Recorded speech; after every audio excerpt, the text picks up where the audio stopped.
Con ustedes, muy buenas noches, señores. Vamos a dar inicio a la segunda parte del tema que habíamos dejado pendiente en la anterior clase, que está relacionado con lo que es tromboembolismo pulmonar, ¿no? Habíamos indicado que vamos a terminar con este tema antes de entrar a lo que son, entrar a lo que es la última célula de la sangre, que está relacionado con lo que son las plaquetas. Bien, para no perjudicarles, iniciaremos rápidamente para poderles liberar más rápidamente.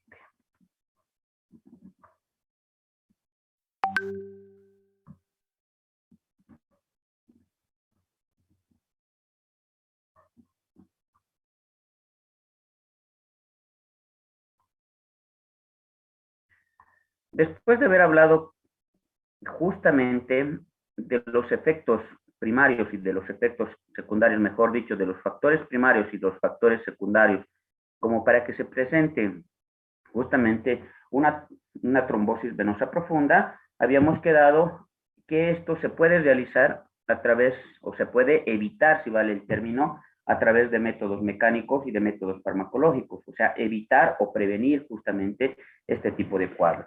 Una de las cosas que nosotros tenemos que llegar a saber, que una de las complicaciones de la trombosis venosa profunda termina siendo lo que es la tromboembolia pulmonar. Por si acaso, no es al revés, ¿no? No es que la tromboembolia pulmonar desencadene o provoque lo que es la trombosis venosa profunda, ¿no? Necesariamente nosotros tenemos que hacer hincapié o llegar justamente al causal que está produciendo entonces este tipo de enfermedad o este tipo de trastorno.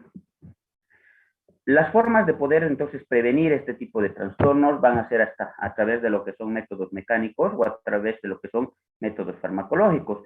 Lo más fácil para nosotros es utilizar los métodos mecánicos, ¿no? Aquellas personas que justamente tengan estos factores de riesgo, podemos entonces indicarles que tengan que utilizar lo que son la compresión mecánica intermitente o las medias de compresión graduada, ¿no? Hemos indicado con medias de compresión graduada que puede haber de compresión leve, moderada o severa, si ustedes quieren, de donde lamentablemente la experiencia nos indica que los pacientes no toleran justamente las medias de compresión severa y por lo tanto entonces nos quedamos con las leves o la moderada.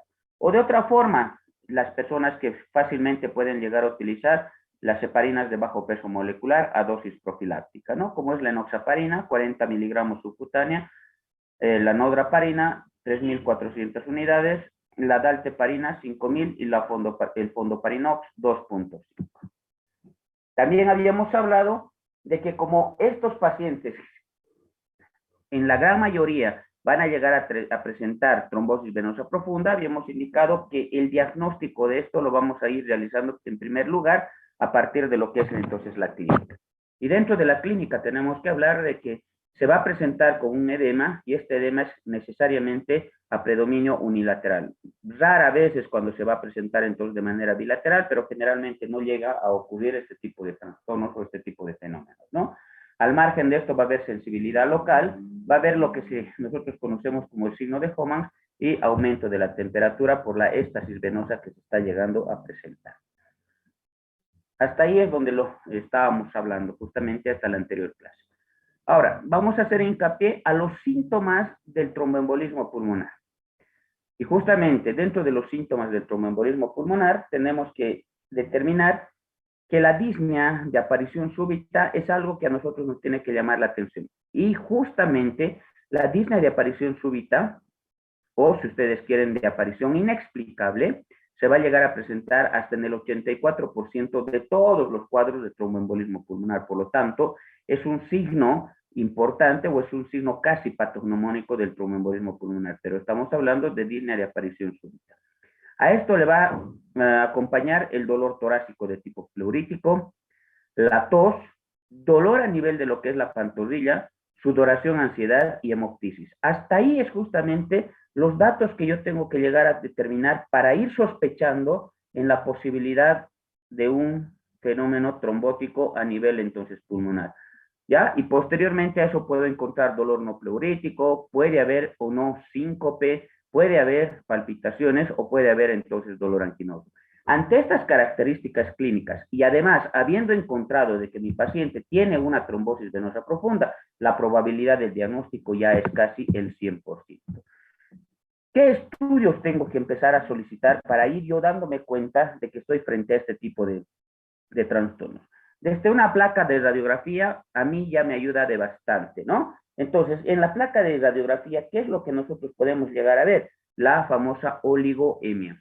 Hablamos de oligoemia a este tipo de trastornos, ¿no? Por ejemplo, acá si ustedes ven, es una parte del pulmón que está completamente avascularizado, o sea, no existe otro tipo de tránsito, es una zona completamente oscura, eso se lo denomina oligoemia, o si no encontramos la oligoemia como tal, podemos encontrar signos secundarios ya sea en el pulmón o en la pleura, como por ejemplo elevación de lo que es el diafragma a estos niveles, podemos encontrar atelectasias, podemos encontrar derrames pleurales o podemos encontrar zonas ya de infarto pulmonar propiamente. Entonces, son todos los signos radiológicos que yo puedo llegar a determinar justamente en una radiografía. Podemos llegar a solicitar un electrocardiograma, pero lo que tenemos que llegar a saber que dentro del electrocardiograma el 30% de estos es normal, ¿ya? No necesariamente tiene que haber un trastorno electrocardiográfico en un paciente que está sufriendo tromboembolismo pulmonar. Nuevamente recalcando, el 30% de estos cuadros van a tener un electro normal. En caso de que lleguemos a encontrar alteraciones en el electrocardiograma, vamos a encontrar alteraciones a nivel de lo que es el STT, especialmente en las caras como ser B1, B2 y B3. Estoy hablando de la cara antero-inferior, ¿no? O alteraciones lamentablemente inespecíficas, ¿ya? Inespecíficas significa que no están nada relacionados justamente a este tipo de cuadro. Ahora, lo que sí nos va a ir orientando y tenemos la obligación de solicitar es un estudio de gasometría. En la gasometría podemos llegar a tener ya datos de hipoxemia, datos de hipocapnia, o mixta, ¿bien? O mixto, vale decir hipoxemia, hipocapnia. Pero acá nosotros tenemos que estar seguros de la ausencia de otras patologías relacionadas a trastornos a nivel de lo que es la oxigenación. Por lo tanto, entonces, si sé que mi paciente no presentaba ningún trastorno relacionado a este intercambio gaseoso, pues la gasometría casi va a ser patognomónico y me está hablando a favor de este tipo de patología. Bueno, dentro del electrocardiograma seguimos, hemos indicado que el 30% se puede llegar a presentar entonces como normal y 70% como datos inespecíficos. Por ejemplo, el paciente podría llegar con arritmias cardíacas tipo taquicardia supraventricular, fibrilación auricular, un eje desviado hacia el lado derecho, las ondas P pulmonales, que nosotros lo consideramos como el problema se está suscitando a este nivel, puede ser alta y picuda. Podemos encontrar ondas T invertidas, ¿ya? O ondas T negativas, si ustedes quieren, todo lo que son las precordiales entonces derechas. Puede haber un descenso o una elevación del segmento ST en B1, B2, B3 y ABF, simulando, o si ustedes quieren, supra o infradesnivel, simulando lo que se trataría de un infarto, ¿no? Entonces, esos signos que son denominados inespecíficos pueden estar presentes en este tipo de cuadros. Pero, sin embargo, puede aparecer hasta en el 25% de estos pacientes el denominado signo de Mike White. Esto se refiere a que se va a presentar lesiones como un patrón de S1, Q3 y T3. O sea, ¿qué quiere decir? Que se va a presentar a ese nivel este tipo de trastornos, ¿no? ¿Qué otros estudios de laboratorio podemos llegar a solicitar? Troponinas, por supuesto, porque tengo que descartar la probabilidad de un infarto de miocardio. El dímero D, que para mí resulta ser muy importante porque me estaría hablando a favor de lo que son la formación entonces de coágulos dentro de lo que es la circulación entonces sanguínea. Entonces esto ya me estaría orientando un ecocardiograma transesofágico, perdón, transtorácico, que es lo que nosotros realizamos en nuestro medio, ya me serviría, pero sin embargo tenemos que llegar a decir que los ecocardiogramas, los transesofágicos son superiores a los transtorácicos, ¿no? Pero si no tenemos el transesofágico con el transtorácico, yo ya puedo llegar a encontrar el denominado signo de McConnell. El signo de McConnell está relacionado a que va a haber una hipocinesia de la pared lateral derecha. O sea, ¿qué quiere decir? Alteración en la función de la pared lateral derecha de lo que viene a ser entonces el corazón. ¿ya? Entonces, esto se lo denomina como signo de McConnell y que solamente lo vamos a lograr determinar a través de un estudio de ecocardiograma. Pues entonces, si nosotros hacemos un repaso nuevamente, hasta acá, los estudios que puedo llegar a solicitar son desde una radiografía de tórax, un electrocardiograma, un estudio gasométrico, troponinas, dímero D, ecocardiograma, ya sea transtorácico o transesofágico. También nos puede llegar a ayudar un centellograma en caso de que tengamos todavía o persista las dudas, ¿no? Centellograma de ventilación, entonces perfusión, que nos va a dar lugar a toma de 6 muestras de rigor con trastornos de perfusión, ¿no? Entonces, el estudio centellográfico que nos va a determinar las probabilidades, por si acaso, porque este no va a determinar sino simplemente indica probabilidad leve, probabilidad moderada o probabilidad alta de haberse presentado un tromboembolismo pulmonar. Solamente son probabilidades, no son diagnósticos directos. Para llegar directamente a lo que nosotros tenemos que llegar a saber, el gol estándar, ¿ya? O el estudio de laboratorio que ustedes tienen que solicitar para hacer diagnóstico de tromboembolismo pulmonar es una tomografía o es una angiografía, ¿ya? Entonces estoy hablando una angiotomografía o una angioresonancia. ¿Qué quiere decir? Entonces, el diagnóstico del tromboembolismo pulmonar es imagenológico, ¿ya? Este sí les va a dar la certeza de que estamos frente a este tipo de trastorno. Nuevamente, ¿qué tipo de estudio tenemos que solicitar para hacer un diagnóstico definitivo? Una angiotomografía o una angioresonancia. A esto nosotros vamos a determinar diferentes cortes para lograr determinar el lugar donde se ha producido la oclusión o la obstrucción, si ustedes quieren, o donde se ha suscitado el coágulo. Por eso se lo considera como el gol estándar para el diagnóstico de tromboembolismo pulmonar, ya que llega a tener un 100% de especificidad. Alteraciones propiamente dichas, o si ustedes quieren reacciones adversas poco, o mortalidad solamente en el 1%. El único problema que nosotros tenemos, y por eso que muchas de las veces no se solicita de manera rutinaria, es el elevado costo que todavía llega a tener este tipo de estudios, ¿no? Y de ahí que justamente es necesario tener o realizar un pequeño esfuerzo para lograr justamente nuestro objetivo, lograr con este estudio y hacer un diagnóstico definitivo de este tipo de trastornos que lamentablemente tenemos que decir es o tiene una alta tasa de mortalidad. El 95% de estos pacientes generalmente terminan falleciendo en el lugar del acto, ¿no? Y un 5% son los que van a llegar a los hospitales para poderse realizar los estudios correspondientes. Por lo tanto, ante la sospecha, solicitar estos estudios que estamos indicando, y dentro de estos estudios no me puede faltar este tipo de estudio imagenológico, como es la angiotomografía, ¿no? Y esto me va a dibujar de esta forma el árbol, ¿no? Cuando no existe oclusión. Porque cuando existe oclusión, todo esto va a quedar negro completamente, sin raíces del árbol, si ustedes quieren, circulatorio. Bien, ¿cuál es el tratamiento? Es lo que se estaban preguntando muchísimos. Pues el tratamiento, hemos dicho que es un fenómeno trombótico, pues estará relacionado a los anticoagulantes. Muchos de ustedes ya han hecho la parte práctica, manejamos ya los anticoagulantes, podemos utilizar anticoagulantes orales o anticoagulantes por vía endovenosa o anticoagulantes por vía subcutánea. Por si acaso, estoy hablando de anticoagulantes, nuevamente recalcando, el tratamiento de elección para el tromboembolismo pulmonar es la anticoagulación.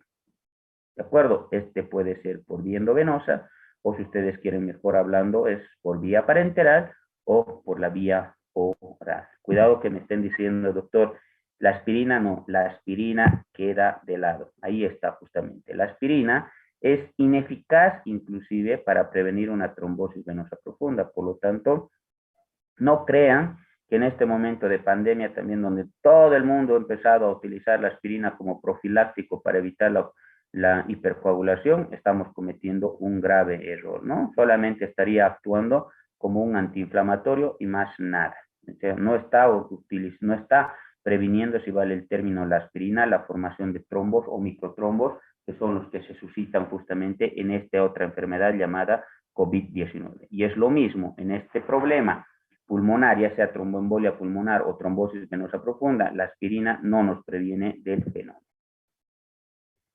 Dentro de los anticoagulantes, ya lo vamos a ir hablando esto, es un tema netamente exclusivo de anticoagulación. Tenemos a las heparinas no fraccionadas y a la heparina de bajo peso molecular. Nosotros sabemos que las heparinas no fraccionadas son activadores de la antitrombina 3, igual que el antifactor entonces 10 de la coagulación. Generalmente las heparinas no fraccionadas se tienen que iniciar con una dosis de carga. Siempre habíamos hablado de eso, ¿no? Una dosis de carga que puede ser 5.000 unidades por vía endovenosa una sola vez o 70 a 100 unidades por kilogramo de peso por una sola vez. Posteriormente realizamos la dosis de mantenimiento que va entre 15 unidades por kilogramo de peso por hora. ¿Ya? Es una cosa que nosotros hemos indicado, o 400 a 800 unidades por kilogramo de peso ya por 24 horas. Entonces, eso ya va a depender de nosotros, de ese total de heparina que necesitamos. Podemos utilizarlo cada 12 horas, cada 8 horas, o podemos utilizarlos en infusión continua. El objetivo siempre va a ser modificar entonces a lo que es el KPTT. Ese es uno de los inconvenientes de este tipo de heparina, ¿no? Necesitamos un laboratorio de inicio y necesitamos hacer una monitorización de laboratorio para determinar si estamos realizando un adecuado tratamiento con la heparina no fraccionada. Y para decir que hay un buen tratamiento, pues el objetivo es alcanzar 1 a 1.5 veces más el tiempo basal del KPTT. O sea, ¿qué quiere decir? Si yo he medido que mi paciente tenía 30 de KPTT, para decir que yo he alcanzado el éxito, tendría que llegar a 60, casi a 75. Entonces, solamente así podría decir que estoy haciendo una anticoagulación adecuada. Los controles al principio lo podemos realizar cada 6 horas o cada 12 horas o cada 24 horas para determinar si hemos logrado o no el objetivo necesitado. ¿Cuál es el único inconveniente de esta heparina? La heparina sódica les estoy hablando, la trombocitopenia. La trombocitopenia se inicia a partir del 4.º día.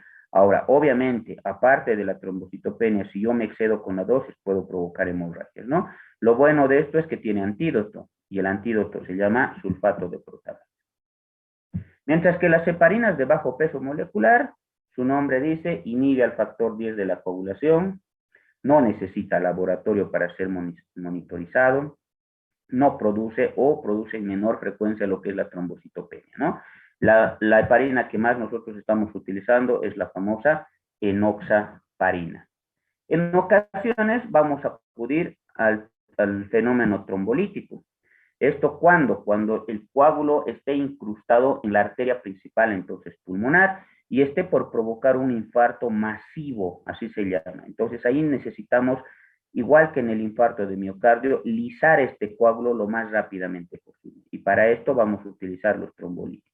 Pero antes de utilizar los trombolíticos, como ser la streptokinasa o la urokinasa, señores, tenemos que saber que mi paciente no tenga ningún tipo de contraindicación. Porque si tiene contraindicaciones, olvídense de querer utilizar este tipo de droga. ¿Cuáles pueden ser estas contraindicaciones? Que el paciente esté con una hemorragia, accidente vascular cerebral hemorrágico, mejor dicho, que el paciente tenga un cráneo o una hipertensión intracraneal, que el paciente haya sufrido una cirugía por trauma de cráneo, esto estoy hablando de los últimos 2 meses, que el paciente tenga un sangrado interno en los últimos 6 meses, ya una hemorragia o trombocitopenia menor entonces a 100.000, una hipertensión arterial no controlada, una CV isquémico en los últimos 6 meses o una cirugía en los 10 días previos a querer utilizar este tipo de drogas, ¿no? Son lo que yo primeramente me tengo que preocupar y determinar que no tenga estos factores para utilizar estos trombolíticos.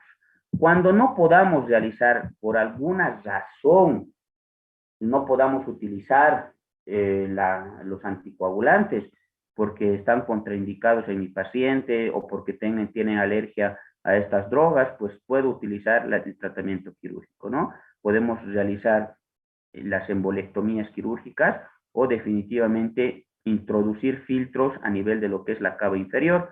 ¿Para qué? Para tratar de evitar la llegada de estos coágulos hacia el pulmón. También se pueden realizar este tipo de aspectos. Sí, señores, entonces todos estos aspectos están refrendados por estos estudios, si ustedes quieren, es el estudio de UPT de 1970 ya, donde nos ha hablado fácilmente de lo que es tromboembolismo pulmonar. Y con eso estaríamos prácticamente concluyendo el tema que habíamos dejado pendiente relacionado a este tipo de patología o este tipo de enfermedad, si ustedes quieren, que como habíamos indicado al principio del tema, es muchas veces mal diagnosticado y por ende podemos llegar a perder inclusive vidas. ¿Alguna pregunta? ¿Alguna pregunta, señores?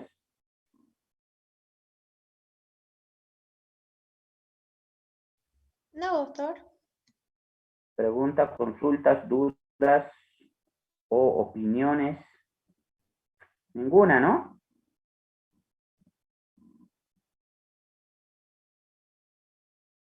Bien, si no tenemos consultas, preguntas o dudas, pues señores, estaríamos concluyendo hasta acá todo lo concerniente a lo que viene a ser un nuevo bolo, que es el bolo 20, relacionado a lo que es tromboembolismo pulmonar, ¿no? Haciéndoles recuerdo nuevamente que tenemos un material de avance importante, que inclusive si mañana nos dicen que tienen que dar ya examen de segundo parcial, no nos haríamos ningún tipo de problema.